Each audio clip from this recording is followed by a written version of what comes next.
The Saints win big in Indianapolis. Is all right in New Orleans again? Or are there still problems to be solved? We'll talk about it on this episode of the Saints Insider Podcast for Wednesday, November the 1st. I'm Zach Ewing. That's Jeff Duncan, Luke Johnson, and introducing our newest member of the Saints Insider team, Matthew Paris. Hello. And we are here. He's a new beat writer joining Luke on the team. Rod is not here today. He'll be back Friday. He'll be sitting in your chair, Dunk, I think. Yep. Yeah. And we're here to talk about Saints Colts. We'll talk a little Saints Bears and just kind of go through the whole thing. I also want to find out your favorite Halloween candy since we just all had Halloween last night. Dunk, did you hand out candy at your house last night? No. You don't do that? No. Well, actually, we just have like a little block party. So Okay. I kind of participated in that part of it. Dunk would probably be the guy handing out like apples. No. After he cuts down. Is this a all the preview trees. for good take, High bad level take? candy. Only high level candy. No, here's what Dunk would do. All right, and I know this from experience. He would hand a kid a king size candy bar, and the kid would have his eyes light up or her eyes light up, and then Dunk would be like, "What's a lot of candy? You sure you're gonna eat all that?" It's kind of true. It's what he does to me every time we go out to eat. I get like a cheeseburger. He's like, "Man, there's no way you can." It's like a normal sized cheeseburger. It's like a challenge. I don't know why he's like this. But he always meets the challenge.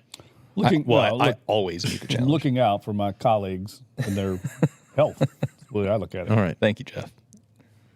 Matt, welcome to the team, man. There is no better I introduction look than forward that. to that. Yeah. I want to let you know that Saints Insider is sponsored by Bank Plus. Their banking decisions are actually made here in New Orleans by local bankers who know the community and take the time to know you. From small business to big business, home loans to bank anywhere technology, Bank Plus is here for New Orleans. You can learn more at bankplus.net.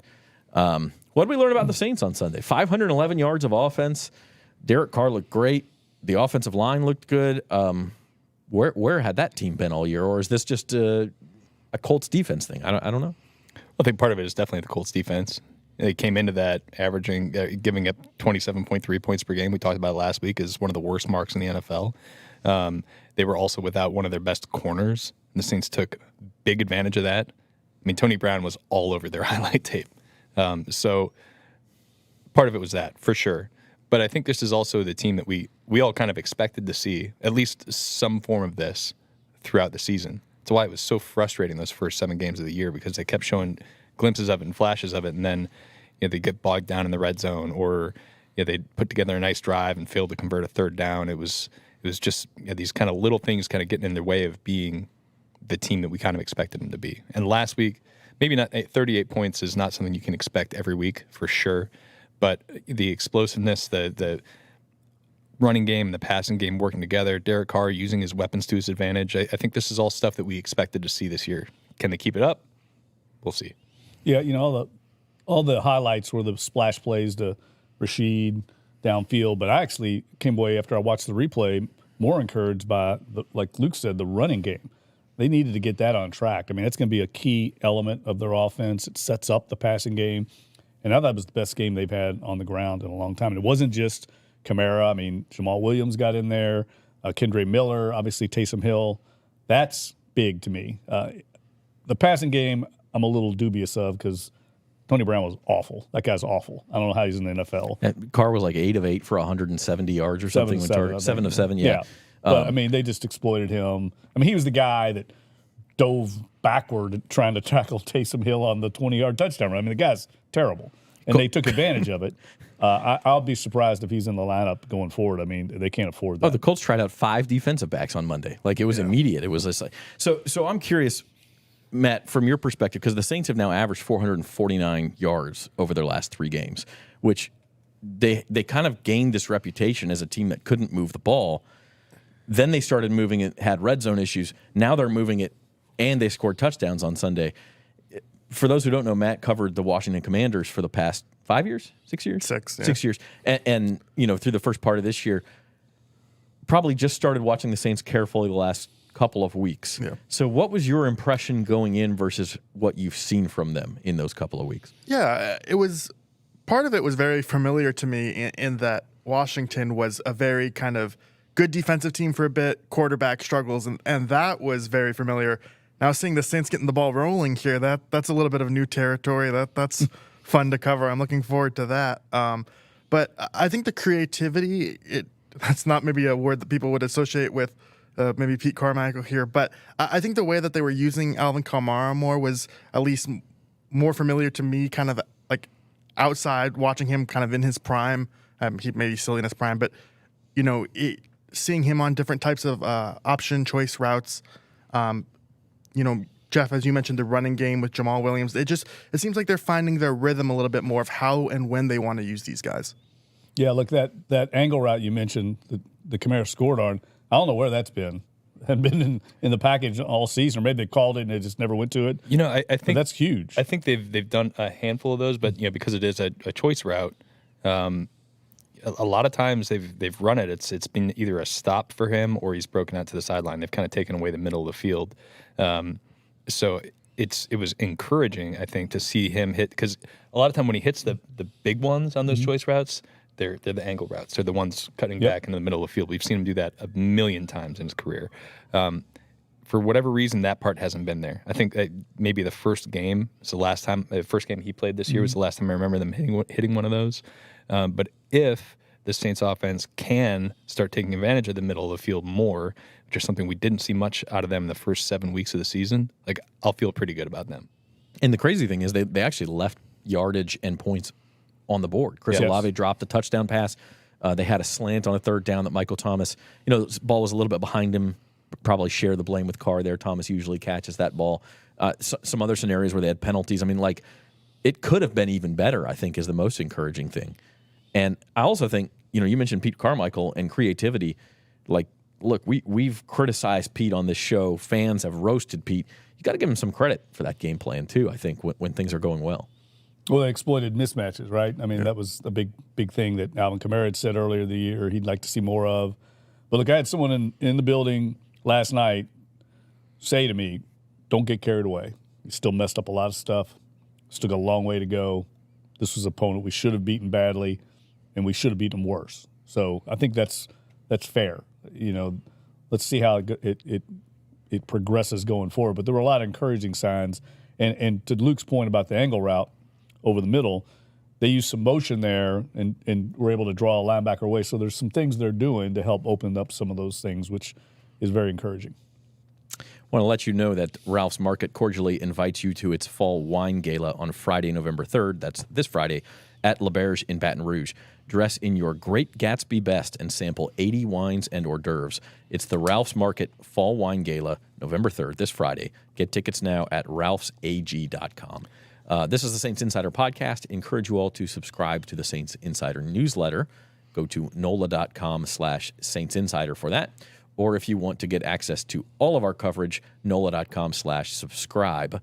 And that will get you not only all the Saints coverage, but all our LSU coverage, all of our prep sports, and all the news in the South Louisiana landscape. So good deal there, NOLA.com/subscribe. You guys talk about how things could have been better and how the Saints seem to have righted the ship, at least for 1 week.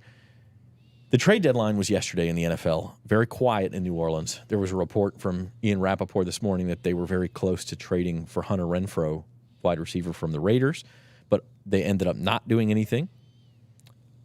I wasn't surprised by that. Were you? No. I wasn't surprised that they held on to Jameis Winston. That was another one that people were like, maybe with the Vikings needing a quarterback, a lot of teams needing a quarterback right now. Wasn't surprised it kept on to him. Look, they're gonna have to eat dead money for him anyways. You're probably not going to get a whole bunch back for him, and we've already seen how many times this season how important it is to have a capable number two. So wasn't surprised there. And really, when you look at this roster, I know they're 4-4 right now, but what are really the positions you want to address with new players? I think they're good at receiver, even though they kicked the tires on Hunter Renfrow. I think he was an obvious one because of his relationship with Carr, but I think they're pretty good there. Juwan Johnson's back. I think they're okay at tight end with him and Foster Moreau there. They're clearly good at running back. They're not going to do anything at quarterback. Offensive line maybe, but I think they've got 7 guys who've started there they probably feel pretty decent about. Also don't think there was a bunch of great offensive linemen available. Everybody's looking for offensive line help. And then, I think their defense has been really solid. Who are you going to take out of the lineup there? Maybe some edge help to rotate in and out with Carl Granderson, but it's not surprising to me that they didn't make this big splash. Although, I'm sure people here have probably been like, I would have given up a third for Chase Young. I wasn't surprised. I fully went into yesterday expecting to not work. And it's interesting because Matt comes from Washington, where the two of the biggest names moved yesterday were Chase Young, who goes to San Francisco, Montez Sweat, who goes to Chicago, who's the Saints' next opponent. Mm-hmm. What can you tell us about those guys? Obviously, the Commanders cleaning house here, but particularly about Montez Sweat, who the Saints will have to face this weekend. Yeah, he's a really kind of reliable, underrated pass rusher. He's pretty steady. He's not kind of the elite. Like, why Chase Young kind of got more attention is because he's more of the flashy, get after it.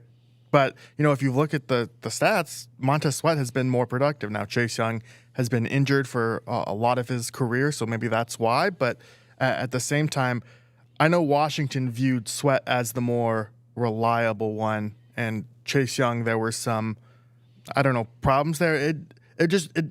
Chase Young never delivered on the expectations, the high expectations that come with a number 2 overall pick, and they declined his 5th-year option, and so they traded him to San Francisco. But look, I think Chicago got Montez Sweat is a good player. We can debate whether it was worth giving up a high 2nd-round pick, especially for a 2-6 team, but I do think it'll make them better, which the Saints will have to prepare for.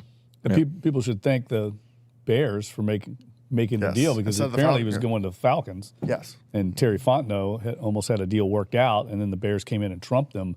And that's the area that the Falcons need the most help, pass rush. And Atlanta, Kyle Smith is there, and he was in Washington's front office. He ran their draft the year that they drafted Sweat. So makes a lot of sense. Yeah. By the way, was there a punter market on the trade market? Well, the Jets aren't giving up Thomas Morstead anytime soon. I'll tell you that. That would have been the one deal I would have maybe looked at. Stonehouse in Tennessee was on the market. Yeah. I'm just saying, I agree with Luke. I don't think it was any. Basically, what they've got is what they're going to roll with. I mean, that's the message. Yeah, and most teams in the league were like that. The Niners are aggressive. They think they can win a Super Bowl, so they're going to roll the dice on Chase Young. Sounds a lot like, a former high draft pick, Jadeveon Clowney. Yeah. Guy that's can make some splash plays, has a big name, big rep, but for defensive line coaches and defensive coordinators can also go outside of the scheme a little bit and give up some big plays that maybe the average fan doesn't see. Yeah, it wouldn't surprise me if he goes off in San Francisco. Yeah, with that defensive line. Yeah. They're doubling down on their strength. It's right. Smart. Yeah, I think that's there's the old line with Kyle Shanahan where he's talking about whenever he was building a roster on Madden before he became a coach, he'd always load up on the defensive line first. This is kind of what he does. That front 7 is scary. They're scary, man. They're going to, if the Saints have to go up against them in the playoffs if they make the playoffs. I don't know. I don't know what they're going to do. Young's more of a rental for San Francisco, or I think for Chicago, they view Sweat as kind of a long-term thing. I mean, they better if they get they better. The that means they need to 36 resign. overall pick or whatever it's going to be. Right. That's 2 straight years with them. I do not understand their at least logic. Chase Claypool worked out. Yeah, so. Sure did. It's not a move somebody would make if he thought he was going to get fired. And Ryan Poles seems like he's on the hot seat. I don't know. It was a strange move. Anyway, focus back on the Saints. I did want to talk a little bit more about Olave because we talked about the dropped pass. It wasn't really a drop; it hit his helmet. It was this ball that Carr threw, could have hit him in stride. Would have been a touchdown, and Olave doesn't come up with it. There was another play where he kind of goes out of bounds when he didn't need to go out of bounds. What's up with Chris Olave? I mean, it just seems like he's not the same player he was last year or even the first 2 weeks of this season. You want to go to that? Well, we talked about it last week. I thought he had a better game. They looked like they were trying to get him the ball on certain routes. Sure. The one in the lights, if it was the lights or he just didn't get his head turned around quick enough, that stuff's going to happen during the season. That should have been a touchdown. There's another example of a great play design and great route and just not finishing the play. Derek Carr put it right there. But I just think he's a young guy and he's going through some growing pains, man. He's had a lot come at him quickly.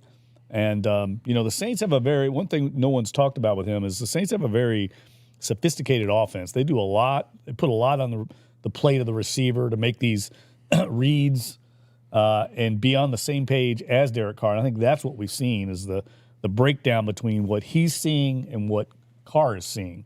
And it's a lot of teams don't do it because of that, because it leads to a lot of inefficiency. And we're just seeing it for whatever reason with Chris Olave more so than the other receivers, although I think Shaheed had some issues earlier as well. And that's why you don't see it as much with Mike Thomas, a veteran player who's been in this system for a while. And it's one of the reasons why it's very hard for young receivers to break into this offense. It takes time. I mean, you talk to like Lance Moore and some guys that have played here. It took them 2 or 3 years to feel comfortable being on the same page. And that's what Drew Brees used to drill over and over. I haven't seen it as much with the Saints. It might be something that they bring back. But after practice, when Drew Brees was here, they'd spend 45 minutes, a half hour every practice working on routes. Just this exact thing we're talking about. After practice, just kind of drilling down into the reps on routes that maybe were causing problems. Maybe that's what this group will need. Maybe that's something Carr's learning here as it goes along. You know, I think he's in a funk right now. But I would not be surprised if, like, this week he goes off. Right? I think it's been, call it 4 games now, 5-game stretch where he's just has not looked like we expect Chris Olave to look. But I think he's right there. I think last week, the drop notwithstanding, I think that was still probably his best game he's had in a minute here. And he clearly is somebody that they have been trying to work through it with volume. I think he's led the team in targets all of these weeks. So would not surprise me against a Bears team that they should frankly beat if Chris Olave is a huge part of that. If they really kind of specifically look to get him going in this game, because I think they'd want to get it going before the bye week and not just kind of rest on that to try to get things right again. Yeah, I mean, if you're going to unlock what this offense can be at its peak, he's going to have to be part of it. You can't give up on that. A huge part of it. Yeah. I think he's just as important to this team as Alvin Kamara is. To this offense in particular. Like, he's got to be the guy. I think Mike Thomas is having a pretty good year. I think he's done the things they want him to do. I think his connection with Derek Carr is still kind of iffy on some spots. But they need Olave to be the guy. And build everything else off of him with Shaheed and Thomas and Alvin in the passing game, and maybe, who knows, someday Juwan Johnson. I think he's got to be it. And they're targeting him like he's the guy, but he actually has to start producing like it now. I think it's coming. Yeah. It's just some of the stuff that we're seeing from him. I just feel like is really out of character for who he's been as a player. I'm fully expecting this to turn around very quickly here. Just to kind of wrap up discussion on this ever-evolving offense, I did want to mention the jumbo package or whatever you call it. Second line was the name that we liked the best. I'm curious to know what the players are calling it, but the one where on the goal line, the Saints will have 7 offensive linemen in there, 3 tight ends, including Taysom Hill, who's acting as the quarterback, and then you have Colin Saunders, the defensive tackle, as your fullback, Matt. It's not like something you see very often in the NFL. No, and it's the Saints haven't really run it. They've run it the last 2 games. I think Saunders has played 9 snaps at fullback, and they're using it kind of 2 ways. There's the Taysom Hill that you mentioned, and then they also ran it near the goal line with Kamara was under center. I think Carr was still in there. Mm-hmm. They just maybe used him more as a traditional fullback, but I think it's been really effective. I mean, Taysom Hill got a touchdown off it last game, and that pull they do with Cesar Ruiz comes around, and then you have Saunders. He's so fast if he's going to be that fullback, his kind of speed really stands out there, and I think that's what makes it so effective. Besides the fact that it's the average. I looked it up. I think it's like the average weight is like 306 pounds or something like that. I need to. It's amazing. Yeah. And you're right. Colin Saunders does not look like he should be able to move that fast for a man that big. Well, the running joke in the Saints locker room is he thinks he's a running back. Yeah. Right. Well, he was a running back in high school. Right. Yeah. He's always wanted to do it. Here's the thing that I wonder. Alvin Kamara said it's our answer to the brotherly shove, the play in Philadelphia, or he called it the tush push, or whatever you want to call it, the one that has made the Eagles unstoppable on 3rd and 1 and 4th and 1. It was sort of invented out of necessity because Adam Prentice was hurt. Adam Prentice will come back at some point. Is this play here to stay? I mean, it seems pretty effective, Dunk. I don't know. I mean, I think when Prentice comes back, they'll probably go back to that. But they've run some variations of this in the past. Remember the one they had? Was it last year with the all tight ends in the game at the same time in their jumbo package? So I don't think it's anything completely new. It's just, hey, we need another fullback. This guy's an athletic big man. Let's put him in there. Whereas in the past they might have used J.P. Holtz or a tight end. It's just another big body to clear the way. It's probably the exact same play with just a different human being in there. But we are absolutely on the path toward Colin Saunders scoring a touchdown. Oh yeah, it has to happen. I cannot wait for it. I need to get the meme ready for it now. I also think if you're in the Dome on Sunday or in subsequent weeks and they start the referee does the numbers 70, 73, and 99 are all eligible. Like, don't you cheer at that point? You're like, yes, here comes the package. Maybe they can give it to him like right before halftime when you're trying to just run out the clock, like they did with Prentice and he fumbled. What game was that? Oh God, that was the Bucks, right? The Bucks game. Yeah, everything that could go wrong went wrong in that game. Yeah, that's the one, man. The fullback. Don't get me started on that one. The fullback dive. That made me so angry watching that. Colin Saunders getting his first carry at his own 1 yard line. I'm like not even a Saints fan, and that just like it made me so angry watching that. I'm like, what are you doing? Why? I remember Zach Streif. We used to always kid him because he was always the tackle eligible for years, and I think they threw one pass to him one time and it was incomplete. But I mean, they never connected with him at the tackle eligible spot. Well, they always do the fat and go on Fridays. So that's like they do the pat and go, which is basically just everybody's just in a line and they all one person out on a route, they go catch like a deep ball, and then they call it fat and go on Fridays because they let their offensive linemen run it. So it's always funny like watching these guys, and you actually get a sense of how good athletes these guys are.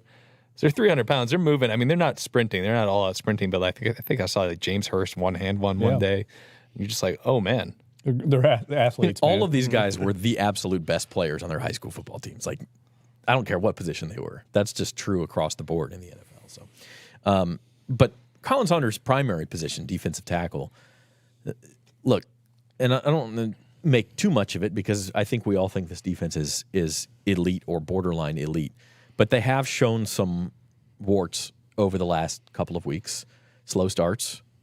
Matt, your first byline on NOLA.com this week was about the defensive slow starts. The pass rush has been pretty bad the last couple of weeks. Some things they're concerned about. Yeah, and the numbers were a little bit jarring just in terms of the splits. In the first half, they gave up the second most points the past 3 weeks. I think the third most amount of yards. Teams were converting 57% of their third downs in the first half against this team. And the second half, it completely flips. They're holding teams to 12% on third down in the second half, which is really impressive. And you kind of see them get their stuff together. But something Dennis Allen mentioned the other day in his Monday press conference was that, he feels like he needs to do a better job at getting guys ready for the opening scripts that opposing offensive coordinators have. They're clearly seeing something on tape there that they feel like they can exploit New Orleans a little bit. I think you saw with that Jonathan Taylor run, they brought a guy in motion, and then two guys bit on the motion rather than just the one. And so that split second, he was late trying to get back to recover the fit, and Taylor exploited the hole. So it's just those sorts of things that they need to kind of get squared away. It's been really weird too because, before these last 3 games, there were lights out in the first half. Yeah. Really, the only time they've had a game this year where they gave up more than 17 points and a half was that fourth quarter against Green Bay. Up until these last 3 games. So, it's been odd. It's been odd, and it's been kind of forcing their offense to get into gear. I think this is why we've seen their offense put up 3 really good games yardage wise the last couple of weeks because they've had to. They've been pressed into scoring points right away. Whereas they were kind of able to afford to get off to these slow starts earlier in the season. Yeah, they teams are running a lot of the same things we've seen over the years against them: the man beaters, crossing routes, rub routes, and the Saints actually. I thought Debo had his best game of the season. I agree. Played very well in that game. They were trying to go after him. Actually, they had more success going after Lattimore. He gave up the first touchdown, kind of got caught up in the traffic. But that's going to be the MO from opponents. And frankly, that was a team. I know they've done well offensively, but Minshew left some plays out there. I mean, he had some opportunities that he didn't exploit, and I thought the Saints matched up well with them. I mean, Pittman they matched up well with, even though he had some success. Downs got his yards, but there really was no one else you had to worry about in that passing attack. So I really felt like that was a good matchup for the Saints defense, and they gave up some rushing yards I didn't expect early, and once they tightened that up, Minshew struggled. Yeah, half their rushing yards came on 2 plays. Right. So I mean, obviously they got to limit the explosives. Jonathan Taylor had the highest number of rushing yards by an opponent against the Saints all season, and he had it by the first quarter. They hadn't given. I think Derrick Henry had 63 in week 1, and they haven't given up more than 60 after that until this past week. They were going up against a lot of bad rushing offenses, so maybe this is actually who they are. But that's obviously something they've got to get ironed out. Especially we got 2 more games against Atlanta. They're a good rushing offense. They got some good rushing offenses on the docket here, so they got to be kind of on the lookout for that. Yeah. Speaking of what's ahead, Chicago with Tyson Bagent coming in this weekend. Bagent. Sorry. See, I didn't even know. The Saints are more than touchdown favorites in that game. Then they presumably will get Josh Dobbs and the Vikings in 2 weeks. Then they get the bye. The Falcons, who knows what they're going to do at quarterback. They announced today. They announced that Heineke's it is Heineke. Yep. Okay, see, I'm late. So in other words, you're getting guys who have not been a quarterback all year long. It's a spot. The Saints and Falcons are tied for first place. This is absolutely a spot where a team, if you think it is a playoff team and you have confidence that this is a good team, it's time to go on a run. Yeah, and they got to just stay locked in. I think that was Dennis Allen's speech to the team afterward while he was, in the locker room. He was basically saying, look, can't be satisfied. I mean, that's been a problem for this team. I mean, they haven't been able to put together a string of wins. I think last year they won 3 in a row late in the season, trying to claw their way back into the playoff contention. And that's the only time they've won 3 games in a row since 2020. And what would have been the 4th one, I think, if memory serves, was that Buccaneers loss. I think last year it was the last game of the year they lost. Well, he's saying before the streak, though. Oh. Before the streak, they could have beat the Buccaneers on Monday night. That's what it was. You're talking about back in in 2020. Yeah. No, last year. The 17-16 game they blew would have been the start of a 4-game winning streak. Okay. But either way. So on the start. Yeah, and that's what I'm saying. They've had trouble staying locked in, staying focused. But, man, there's a great opportunity here. I think that Minnesota game's going to be very tough. I mean, Josh Dobbs is no world beater, but he's a smart veteran quarterback, and they've got a very good defense, and they're kind of getting rolling. I don't think they make that deal unless they feel good about things. I think they feel like that division's wide open, beyond Detroit. But I think Minnesota 2-3 weeks ago might have been in sell mode, and now they're in buy mode. So I think that team's going to be the difficult one in this stretch. Yeah, that could be the tough one. And also at Atlanta after the bye, obviously an enormously huge game. Okay, let's wrap things up. Saints Insider Podcast brought to you by Bank Plus. I want you guys, rapid fire, we're going to rate things 1 through 10. Your level of confidence, Jeff, that Colin Saunders will score a touchdown this year. Oh, God, that's got to be like 8.5. Luke? 7. I'll go an 8. I'll say 6. I'm a little afraid they're going to get conservative. Look with at us it, man. just getting... All right, starting on the Pete's other on the end, heater. Level of confidence the Saints defense figures out its first half woes. I'll go 8 again. This week I'll go 10. Okay. Oh, sure. Well, I mean, the opponents are so bad, I'm going to go 9. I mean, they don't really – there's no world beaters they're going against. I'm just going to go 7. I still think I'm not totally – the defensive line worries me a little bit. Okay, rate the Halloween candy, Reese's Peanut Butter Cups. It's like a 5. Wow. God, 5. Terrible. Good take, bad take, Jeff over here. I'm gonna go 8. I'll go with 10. That's 11. The one seed. That's all I eat, man. Are you kidding me? Oh, 11? That's God's. In heaven, there will be a room filled with nothing but Reese's Peanut Butter Cups. That's how good they are. Overrated. All right, Almond Joy. Well, 2 or 3. 1. I can't stand Yeah. coconut. Yeah. Give me a 6. I think they're better than you guys are saying they are. They're not elite. They're up there though. You look surprised. You look disturbed. Yeah, man. It's Almond Joys are like an 8. they're like the Colin Sanders of Thank the you candy for world. presenting this side of Jeff Duncan. to the Candy world. corn. Oh, that's brutal. Like I'd 0. That's Okay. a 0. I'm not a candy corn. Yeah, guy. 0. I'd give it a 3. I'll go 1. Like it's not, I don't it's think it's not- disgusting like people say, It's- but it's not good. It wears out its welcome like- very quickly, It's like eating a crayon. and I would never buy it. like a sugar crayon. Yeah. Yeah, bunch of sugar is what it is. What's one more? Snickers. Like 8 or 9 somewhere. I'll go 9. Snickers are solid. I'll say 7.5. Yeah. Yeah, I'll say 7. It's like I'm not a big nougat guy, but the rest of it makes up for it. All right. What are the Skittles? I'm going 9. Yeah, on Skittles Okay, we can do is- Skittles. Let's do Skittles. Skittles. Skittles a 10. Okay. Shout out to Lynn Long, who runs the media center at the Zurich Classics. She brings bowls of Skittles every year. Marshawn Lynch Gets is us through the 28. tournament. He gives a 28. What? Yeah, the Skittles? one good take Jeff has here. I'll go 9. The only bad part about Skittles is I can't stop eating them and then I get sick. They hurt my teeth a little bit. I'll give them a 7. Yeah, I'll go 7 as well. It Yeah. hurts after a while. Okay. Last one. Confidence level the Saints make the playoffs. We're almost midseason. I'll go 7, maybe 6 even. I don't know. It's brand new territory. That'd be. Yeah, we're putting I've you only on the covered one spot here. playoff game, Yeah. so there you go. It's a weak division. 6.5. You guys I'm gonna go 5. That feels perfect for a 4-4 team. could go one way, could go the other way. Dunk. I'm dubious. Give me a 4. All I right. don't think it's going to happen. We're all Team's over the too map. inconsistent. So we're all between 4 and, well, I was the high one, I guess, at 6.5. So we will find out starting on Sunday. Bears at the Dome. We'll be back Friday on this podcast feed to fully preview that game, talk about injury reports and everything else in between.